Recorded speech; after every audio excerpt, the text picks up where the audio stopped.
Finals preview and predictions. The tournament gets underway in Turin, Italy, November 13th, and will go for the week up until the 20th.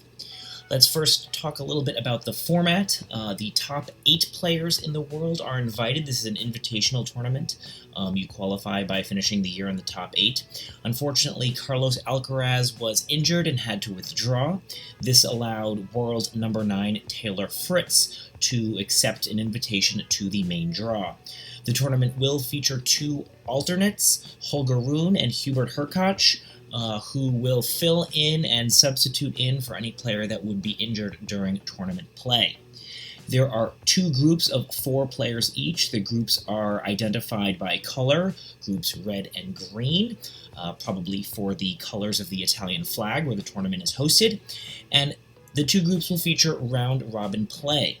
The top 2 players in each group will advance to the single elimination semifinals, with the first place in one group playing the second place in the other group, and vice versa. Group rankings are determined by total number of wins in the group. First, if there is a tie, then it will go to the most matches played in the case that an alternate player needs to enter mid-tournament. If there is a 3-way tie, with all players having 1 win, the first tiebreak would be playing less than 3 total matches, which would disqualify that player. The remaining 2 players would then go to a head-to-head record. In the event that there is still a 3-way tie, the tiebreaker is first the percentage of sets won, followed by the percentage of games won. If there is still a tie after that, the higher ATP ranked player will advance. None of these tiebreakers have ever needed to come into play in the round-robin play, fortunately. So, let's look at the 2 groups. Green group features Rafael Nadal, Casper Ruud, Felix Auger-Aliassime, Taylor Fritz. The red group features Stefanos Tsitsipas, Daniil Medvedev, Andrei Rublev, and Novak Djokovic. So, what are the first impressions? Well, let's start with the green group. The first impression is that the green group is actually quite green. If you look at previous tournament appearances, you will see that only 2 of the 4 players have had previous appearances, and only Rafael Nadal has had more than 1 previous appearance. Casper Ruud is the only other player who has appeared in this tournament, and he appeared last year, his first year. Going further, if you look at the total number of ATP Finals in this group, no one has ever won this tournament from the green group. This is a little bit surprising given that Rafael Nadal has been a champion for so long. He has made the finals of this event twice, but has never won it. Moving on to the red group, however, the red group certainly is not green. Looking at previous appearances, everybody in the group has had at least 2 previous appearances. Novak Djokovic leads the way with 14, but Tsitsipas and Medvedev are not slouches either with 3 appearances each. Going to total finals titles, not unexpectedly, Novak Djokovic has won this tournament many times before. Tsitsipas and Medvedev, though, have each won it once before as well, so this group has a total of 7 finals titles. And not only that, if you look in the recent years, in the past 4 years, 3 of the 4 players have either made the finals or won a title here. So certainly the red group is the more experienced group, leading in total appearances over the green group 22-11, and leading in total titles of 7-0. Let's start doing a group-by-group breakdown and start with the green group. Let's look at a key matchup here, Rafael Nadal versus Casper Ruud. Interestingly, they've only played once before, but Nadal did bagel Ruud in the 3rd set at the 2022 French Open. Nadal, not unexpectedly, has a great record against all of the other players in his group. He is also 2-0 against Felix Auger-Aliassime. Though both wins have come on clay, Nadal has won 5 of 7 total sets. And lastly, Nadal also has a winning record against Taylor Fritz, though interestingly in 2022 they are tied, with Fritz coming in with somewhat of a surprising hard-court victory in his win in the finals at Indian Wells. Let's look at some of the other players other than Rafael Nadal in the green group. I think a player to watch would be Felix Auger-Aliassime. He is coming into this tournament absolutely white-hot, having won 3 of his last 4 tournaments that he has played in. 2 of those were 250-level events, and 1 of them was a 500-level event, but they were all indoor hard courts, which is what this tournament is, the surface this tournament is being played on, and therefore I think are relevant results. Felix is 16-1 in his last 4 tournaments. FAA has only 1 loss, and that is to Holger Rune in the Paris Masters semifinals, and certainly Holger Rune has also been on fire recently, so there is absolutely no shame in that loss. You may hear Felix referred to as FAA, those are his initials, and it sounds kind of cool. He is certainly a player to watch, and he should be coming into this tournament with a lot of confidence and a lot of momentum. Building off of that, I think the key matchup in the green group will actually be Felix Auger-Aliassime against Casper Ruud. I've already mentioned that Nadal has winning records against all of the other players, and that leaves only 1 spot left from the green group. It could come down to this match, where interestingly Casper Ruud does have the slight advantage as a 2-1 in previous matches. However, they are 1-1 on hard courts. So, what are my predictions for the green group? Well, to win the group, I have to go with the old stalwart, Rafael Nadal. He is simply too good against the rest of the field at 5-1. He has too much at stake in this tournament. There are 2 paths for him to finish the year, number 1, but it involves getting out of the round-robin stage in order to do that, in order to finish the year number 1, and he therefore has too much at stake.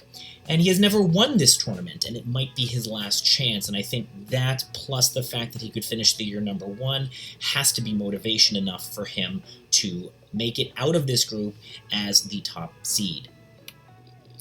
Coming in second place, though, I am going to say that Felix Auger-Aliassime will assume that role. He is simply too hot right now to discount. This seems to be the right time for him on the right surface. Again, he is 16-1 in his last 4 tournaments, which were all indoor hard courts. This tournament is an indoor hard court. In fact, his 1 loss was to Holger Rune, who he doesn't have to worry about playing. So I think Felix stands a really good chance at coming in second. Third place, though, I think will be Casper Ruud, and I could certainly see Casper Ruud coming in second place in this group. I think the difference between Felix and Casper is very close, and therefore I will say Casper will come in a close third place. And then I think Taylor Fritz, with somewhat of a happy-to-be-here attitude, will come in fourth in the group. I do not think this will be the last time he's invited, but we also have to remember that he is coming in really as a alternate, as the number 9 player. He got an invitation to the main draw when Carlos Alcaraz pulled out. This is not the last we have seen Taylor Fritz at this year-end event, but it is his first time here, and I do not expect him to get out of group play. Let's go to the red group. If the green group is green, then the red group is red with lots of different and perhaps conflicting personalities. Let's start with the big matchup, Novak Djokovic versus Daniil Medvedev. Djokovic has dominated this matchup. He is 6-3 against Medvedev on hard courts and 4-1 on indoor hard courts. So I would anticipate Djokovic to win this match.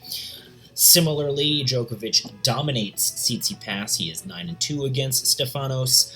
And more importantly, perhaps, is 8-0 in his last 8 matches over the last 3 years. And one of Tsitsipas's 2 wins against Novak did come on clay. Clay is such a different surface that I don't know if I would even count it in terms of looking at head-to-head records when playing on indoor hard courts. Lastly, and maybe somewhat surprisingly, Djokovic has a 1-1 record against Andrei Rublev. Granted, there is not a lot of data then to sort of base this on. Interestingly, they have played at the ATP Finals last year, with Djokovic having somewhat of a routine 6-3, 6-2 win. It is interesting to note, and probably not too many players can boast this, but Andrei Rublev did bagel Novak Djokovic, though it was on clay. He bageled him 6-0 in the final set on clay. I think perhaps the key matchup, though, in the red group, which could determine who advances between these two players, would be Daniil Medvedev and Stefanos Tsitsipas. Just as Rafael Nadal has such a good head-to-head record against the other three players in the green group, Novak Djokovic has such a good record against the other three players in the red group that there really only leaves one other spot for a player to advance. I think that will come down to this match, where Daniil Medvedev seems to clearly have the upper hand against Tsitsipas with a 7-3 lifetime record. Though breaking this down in the last 6 meetings, the two are 3-3, and there is a 1-1 record on indoor hard courts, indicating that perhaps that 7-3 record is masking somewhat of closer play between the two.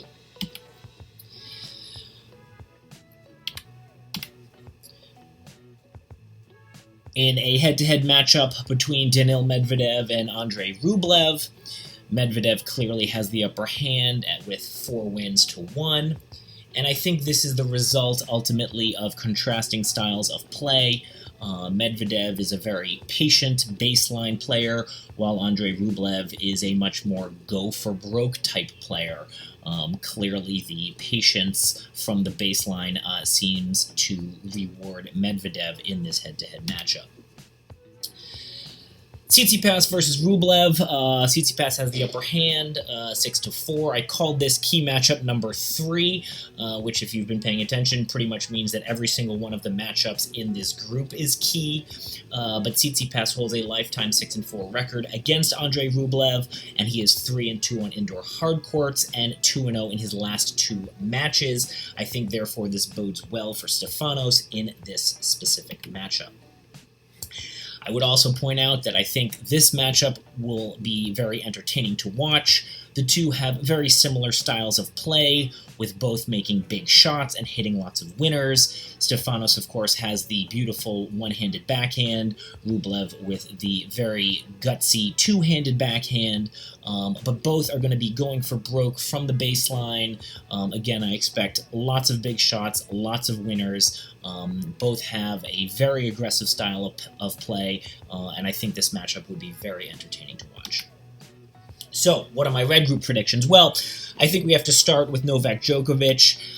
Don't let his number 8 rank fool you. The guy has won basically every tournament he has played in, and I think going into this tournament, he's going to want to prove who the real number 1 is in 2022, and what that means is that if he had played a full schedule, if he had played in all the Grand Slams, if he had earned points from Wimbledon, then all of a sudden he would not be currently number 8 in the world and would probably be playing for a chance to finish the year at number 1. He absolutely wrecks the competition in the red group. His lifetime record is 17-7 against the other 3 players, and so I fully expect him to come out of this group as the top player.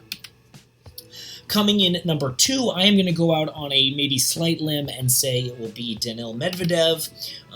The main reasons for this is that he does have a lifetime winning record against Tsitsipas, who I would consider to be the closest competition for that second spot. And I do think that Medvedev has something to prove this year in that he can salvage what has been an up-and-down year by advancing in this tournament, perhaps winning this tournament. He only has 2 titles so far this year, and they are relatively minor, a 250 level and a 500 level tournament. So he is certainly playing for something still, trying to perhaps salvage what has been otherwise a somewhat disappointing season, and having something to play for, I think, will motivate him.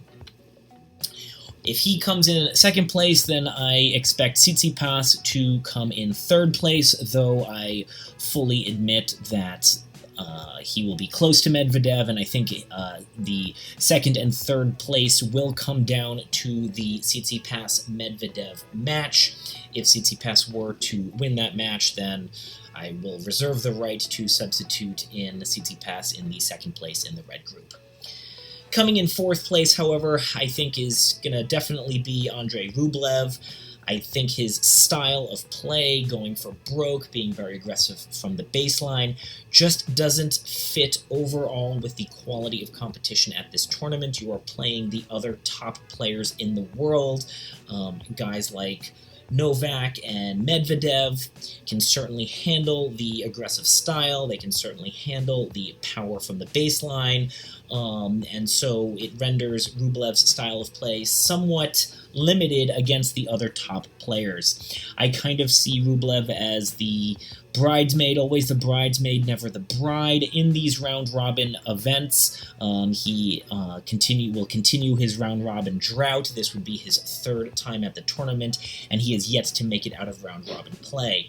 I think, again, that is the result of just playing such top competition, where his game ordinarily is to overpower or dominate the opponent. He simply cannot do that with the overall quality in this competition. So, what about the semifinals and finals prediction? It sets up some interesting matches. I actually would think that the Djokovic-Auger-Aliassime semifinal match would be the match of the tournament. This would be a must-watch match for me. You're talking about one of the greatest players of all time playing a hot young gun who is simply on fire. I think you'd see a tremendous amount of athleticism from both players. And I would predict a very close, hard-fought match, but I would have to go with the experience and the greatness of Novak Djokovic, so I'll say that he will advance 6-4, 5-7, and 7-6 in the third set. What about Nadal versus Medvedev?